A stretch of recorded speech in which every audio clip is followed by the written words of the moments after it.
전세가뿐만이 아니라 여러 가지 악재가 쏟아지고 있죠. 우리의 예감은 틀린 게 없습니다. 이게 규제 정책이 나와서 시작을 했으면 규제로 가야 되고, 가장 어려움을 겪게 될 분들은 바로 전세로 내가 삶을 사다리로 한 단계 좀 업그레이드 되겠다라고 해서 맞벌이를 하면서 열심히 벌어가는 그런 분들.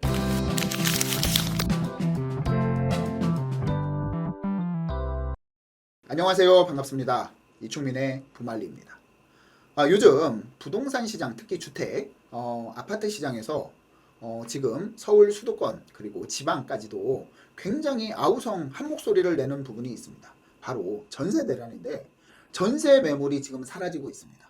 특히 가뜩이나 이제 전세 매물이 사라지고 있는 와중에 지금 갭 투자자들에 대한 전세자금 대출을 원천 차단하는 부분이 있어가지고 더욱더 전세 매물이 씨가 마르는 그런 시장이 가속화되고 있습니다. 자, 정부에서는 과연 이 전세에 대해서 씨를 말려가지고 전부 다 월세화를 시키려는 걸까요?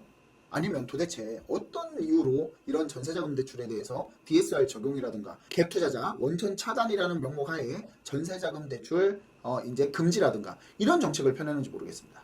그래서 오늘은 전월세 시장을 한번 살펴보고요. 이 전월세 시장으로 부동산 시장에 어떤 영향을 미치는지 한번 살펴보겠습니다. 먼저 본격적인 내용에 들어가기에 앞서 공지사항 말씀드리겠습니다. 매주 수요일날 8시에 이제 라이브 방송을 준비하고 있습니다. 정말 많은 자료를 열심히 준비를 하고 있고요. 그 자료를 통해서 그 거래량과 시장 상황을 통해서 이제 부동산 시장을 과거를 분석하고 미래를 예측하는 시간을 갖고 있거든요. 그리고 또 이제 구독자분들, 시청하시는 분들과 소통을 하면서 궁금하신 부분, 아니면 또 이제 개인적인 부분이라든가 아니면 또 시장 이슈라든가 이런 부분들 허심탄회하게 이야기하는 시간을 항상 매주 수요일 날 8시에 갖고 있습니다. 그렇기 때문에 항상 좀 많이 들어오셔가지고 같이 소통의 장을 열었으면 좋겠습니다. 자, 그리고 구독과 좋아요, 알람 설정 먼저 하시고 시청해 주시기 바랍니다. 시장에서는 지금 전세 매물이 사라지고 있습니다. 가뜩이나 전세 매물이 굉장히 귀했는데 지금 전세자금 대출에 대해서 DSR 적용뿐만이 아니라 1가구 2주택자들 갭 투자에 대해서 소유권 이전 담보부 전세자금 대출을 원천 차단하고 있습니다. 그렇기 때문에 전세 물건, 그렇잖아도 전세 물건이 귀한데 그 대출 규제 실행 이후에 전세 매물이 싹 사라져서 서민에 대한 고통이 굉장히 심해지고 있다, 이렇게 말씀을 드릴 수 있습니다. 자, 과연 전세 매물이 얼만큼 사라지느냐 한번 보겠습니다. 전세 매물이 0건이래요. 물론 전체적으로 우리나라에 전세 매물이 아예 없는 건 아니겠죠. 하지만 어디로 가야 하나 서민들은 눈물을 흘리고 있습니다. 전세 제도라는 거는요, 제가 전세 제도의 유래에 대해서 조금 잠깐 설명을 드릴게요. 전세 제도는요, 처음에는 지금은 주택임대차보호법, 주임법 다 아실 겁니다. 하지만 1959년도 전세제도가 만들어질 당시에는 민법에 속해 있었습니다. 1981년도에 주택임대차보호법이라고 해서 전세제도, 이 전세제도가 뭐냐면 우리나라는 전세권 설정이라는 게 있어요. 전세권 설정. 그러니까 우리가 이제 대부분 전세권 설정하면은 모르시는 분들도 계실 텐데, 대부분 근저당, 저당권 설정하시면 아실 거예요. 뭐냐면은 담보물건이라고 해가지고 은행에서 돈을 빌려주면서 이제 그 물건에다가 사용수익을 함부로 못하게, 처분은 할 수 있지만 사용수익을 함부로 못하게 내가 너 돈 빌려줬다라고 해서 설정을 해놓는 거거든요. 담보물건의 가치가 있는 거죠. 전세권 또한 담보물건으로 분리가 됩니다. 사용수익하는 용익물건으로 분리고 되지만 담보물건으로서 가치가 있습니다. 전세권 설정을 하면은요. 그래서 뭐냐면 전세권자는 돈을 주고 전세권 설정자는 돈을 받아서 설정을 해줘요. 그러니까 무슨 얘기냐면 전세권을 집주인이 동의를 해줘야 된다는 겁니다. 자, 그래서 어떻게 돼요? 그때 당시에 6.25 전쟁이 끝나고 나서 우리나라 가정들 대부분 전쟁이 끝나고 밤이 길었죠. 그러다 보니까 아기들도 많았어요. 그래서 4명, 5명, 그러니까 부부, 엄마, 아빠 포함해가지고 6명, 7명이서 가려고 하니까 전세권 설정해주세요. 그래서 우리 안 해. 또 딴집 가서 전세권 설정해주세요. 우리 안 해. 그러니까 서민들이 굉장히 큰 피해를 봤죠. 그래서 1981년도에 그런 약자, 전세를 들어가시는 분들은 약자다라고 해가지고 주택임대차 특별법이 만들어집니다. 자, 이렇게 해서 전세입자들은 약자라는 이런 이유로 굉장히 강력하게 보호를 해줬어요. 그 보호를 넘어선 뛰어난 브레인들이, 머리들이 있었죠.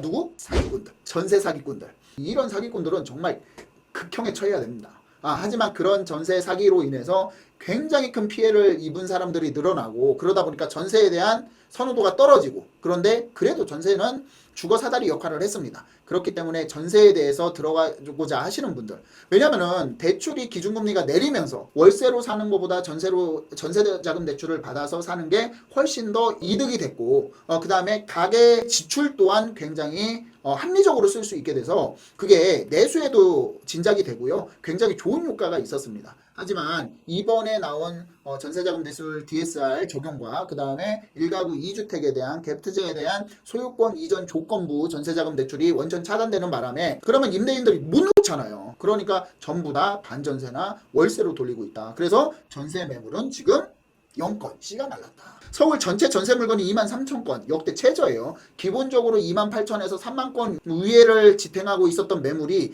23,000건으로 줄어들었다. 이렇게 말씀드릴 수 있고요. 자, 경기 인천으로 눈을 돌렸지만 그쪽 또한 전세도 없고 전세가도 계속 올라가고 있습니다. 자, 무주택 실수요자 월세로 이동하는 것은 불가피하다. 그래서 무주택 실수요자 누구? 서민. 불가피하다. 이건 어쩔 수 없습니다. 이렇게 서민들이 결국에는 피해를 보고 있다라고 말씀드리겠습니다. 그런데 이제 여기서부터 문제입니다. 자, 전세가 없어지면 전세가가 올라가겠죠. 수요자는 느는데 매물은 줄어들고 그러면 전세가가 올라가죠. 시장에서는 이런 얘기들을 많이 합니다. 전세자금 대출을 많이 해줘서 전세가가 올라가서 매매가가 상승을 했다. 물론 이거를 부정하진 않습니다. 저도 부동산 쪽 20년 넘게 몸담고 있다 보니까 전세자금 대출을 너무 난무하게 해준 건 맞아요. 과거에는 사실 소득이 없는 저소득층한테 전세자금 대출을 해주는 그런 정책 상품도 있었을 정도로 전세자금 대출이 너무 시장에 난무했다라고 말씀드릴 수 있고요. 하지만 이게 전부라고 하기에는 지금 시장 상황하고 맞지 않습니다. 왜냐면은요, 지금 서울 전체의 전세가율은 매매가 대비 50% 아래로 떨어졌고요. 실질적으로 과거에는 우리가 10년, 13년 전만 하더라도 전세가율이 한 90%까지 나왔었거든요. 그때는 이제 이런 문제가 발생할 수 있지만 지금은 50%대 이제 그 왔다 갔다 하는데 이 전세가 자금 대출로 인해서 매매가를 올렸다? 이런 부분은 조금 모순덩어리고 특히 강남 3구 같은 경우에는 전세가율이 지금 30%밖에 되지 않습니다. 그런데 전세 가격 때문에 매매가가 올라간다? 지금 실수요자 시장으로 많이 개편이 돼 있는 상태라 몇 년 전부터 지금 전세가 때문에 매매가를 끌어올린다라는 것보다는 그 필요한 지역의 공급이 많이 부족하다라는 해석이 더 답에 가깝지 않을까 싶습니다. 그래서 전세가 1% 오르면요 집값이 0.655% 상승을 한답니다. 전세값이 오르면 집값이 상승하는 것은 이거는 어떻게 보면은 인과관계에 딱 맞는다 이렇게 볼 수 있어요. 이게 왜 중요하냐면 전세 매물이 줄어들죠.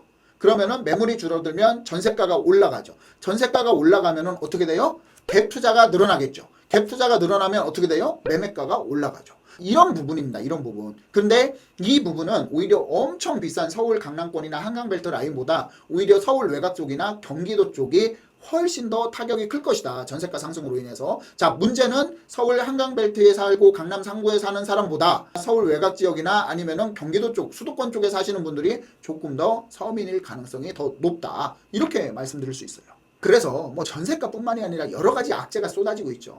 우리의 예감은 틀린 게 없습니다. 항상 말씀드렸죠. 이게 규제 정책이 나와서 시작을 했으면 규제로 가야 되고 그 다음에 이게 규제가 공급 정책으로 턴하기가 어렵고 이런 부분들 이런 나쁜 쪽에 대해서는 다 맞아 떨어지는 느낌이에요. 서울 집값이 3% 상승 전망을 했답니다. 63만 가구 공급이 부족해서 전월세도 오를 수밖에 없다. 이 집 자체가 부족한 거예요. 이거는 매매가 집이 부족해서 매매가만 올린다 이런 게 아니라 집 자체 신규 공급이 부족하기 때문에 매매나 전세나 월세 모두 다 올라갈 수밖에 없는 상황이다. 지금 이렇다라고 말씀드리는 거예요.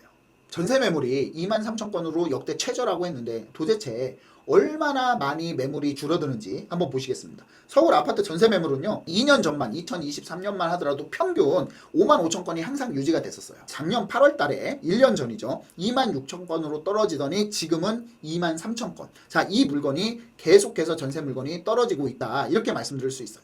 그러면 전세 매물이 없어지면 그 매물이 어디로 가요? 월세로 나가겠죠. 월세로 가거나 반전세. 반전세도 결국엔 월세거든요. 자, 그러면은 주택 전월세 계약 비중을 보면은요. 월세 계약 비중을 볼게요. 2025년도에 보시면은 올해 61%가 넘었습니다. 이게 무슨 얘기냐면 전국이에요, 전국. 전국이기 때문에 이게 서울 같은 경우에는 70%가 넘었다라고 발표가 나오고 있어요. 그렇기 때문에 지금 전세의 월세화가 굉장히 빠르게 진행되고 있다. 이렇게 되면 누가 힘들어?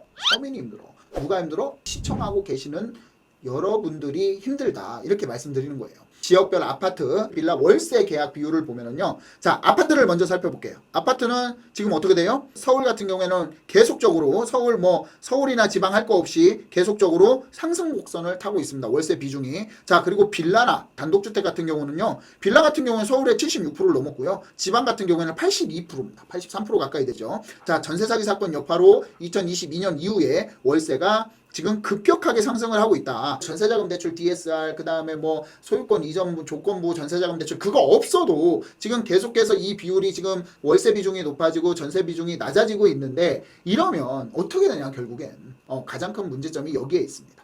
그래서 전세 물건이 역대 최저로 23,000건을 유지하고 있습니다. 자, 전세 물건은요. 실질적으로 신규 공급이 이루어져야만 전세 매물이 늘어날 수 있는 구조예요. 자, 누가 말씀을 하시기를 아니 시장에서 내가 아파트를 두 채 가지고 있는데 한 채를 전세로 놓으면 그게 전세 매물 아니냐 이렇게 말씀하시는 분들이 있습니다. 하지만 총량의 법칙에서 전세 매물이 올라가면 월세 매물이 줄어들고요. 월세 매물이 올라가면은 전세 매물이 줄어들 수밖에 없습니다. 이게 왜냐하면 총량이 있기 때문에 여기서 총량을 늘리게 되면 이 총량을 늘리는 게 뭐예요? 신규 주택이죠. 신규 주택. 신규 주택이 늘어나야 전세 물건도 늘어나고 월세 매물도 늘어나고 그 다음에 매매 매물도 늘어납니다. 공급인 거죠. 공급. 신규 공급이어야만 공급인 거예요. 자꾸 기존 주택들 이렇게 뭐 똘똘한 한 채 하니까 나머지 집들 시장에 나온다고 해서 이게 공급이라고 하는데 거기에 거주하시는 분들이 매매가 됐건 자기 소유 자가가 됐건 아니면 자가가 아니고 타가인데 전세가 됐건 월세가 됐건 분명히 그 집에 거주를 하고 있어요. 거기에서 어떤 부분을 내놓는다고 그 집이 나가게 되면 또 계약을 하게 되죠. 소유를 하고 있어요. 자가를 하고 있는데 그 집을 팔고 내가 다른 집에 전세나 월세나 자가나 다시 이용을 해야 되잖아요. 물론 여기에서 서울의 집을 아예 내가 거주를 외곽 쪽으로 한다. 서울이 아닌 지방으로 간다. 이러면 공급이 늘어나는 건 맞아요. 하지만 그런 분들이 많지는 않고 그 다음에 세대수는 계속 서울에서 증가를 하고 있죠. 2038년까지는 세대수가 계속 증가를 할 겁니다. 하지만 공급, 신규 공급이 이루어지지 않고 있어요. 굉장히 좀 어려움을 겪고 있죠. 특히 지금 특별한 공급 대책이 없고 지금 1기 신도시조차도 원래는 빠르면 올해부터 입주였는데 어떻게 돼요? 인천 계양 같은 경우 내년 연말 빠르면 아니면 내후년에 입주를 하게 되죠. 그래서 신규 공급이 많이 없어서 실질적으로 공급 자체가 가뭄이다. 그렇기 때문에 굉장히 우려된다. 시장이 내년은 불보듯 뻔한 거예요. 이거는 불보듯 뭐 억지로 눌러놓으면 또 모릅니다. 서울 뭐 25개구를 전부 다 뭐 조정 대상 구역과 투기 지역으로 묶어놓고 그 다음에 경기도 지역 뭐 1기 신도시 지역 노후 계획도시 특별법 지정된 5개 구역 뭐 이런 전부 다 묶어놓으면 모르겠지만 실질적으로 분명히 가격은 튈 수밖에 없다. 이렇게 말씀드릴 수 있어요. 그럼 공급이 도대체 얼마만큼 부족하냐? 서울 같은 경우에는요, 우리가 이제 입주 물건을 이제 연평균으로 구분을 하는데, 우리가 실질적으로 약 한 45,000에서 46,000 가구 정도를 항상 꾸준하게 공급을 해줘야만, 몇 년까지? 2035년까지. 공급을 해줘야만이 집의 부족함이 해소가 된다. 갈증이 해소가 된다라는 게 나와 있습니다. 하지만 지금 같은 경우에는요, 어떻게 돼요? 공급이 굉장히 부족하죠. 공급이. 지금 보시면은 올해 25년도에 24만 가구를 기점으로 내년에는 더 최악입니다. 더 최악. 아까 뉴스기사 말씀드렸죠. 63만 가구 부족해요. 이 공급 갈증을, 이 공급 가뭄을 어떻게 해소할 것인가. 이런 대책들이 나와야 되는데 부동산 가격이 상승으로 전환을 하면은 어떻게 돼요? 규제 정책이 또 나오겠죠. 규제 정책. 이런 부분에 대해서 가장 큰 문제점을 야기하고 있다. 그래서 우리는 지금 이 시대의 공급 가뭄 그리고 정부에서 의도한 대로 집값은 절대 움직이지 않고 있는 상황입니다. 집값을 잡기 위해서 전세 매물은 포기를 했습니다.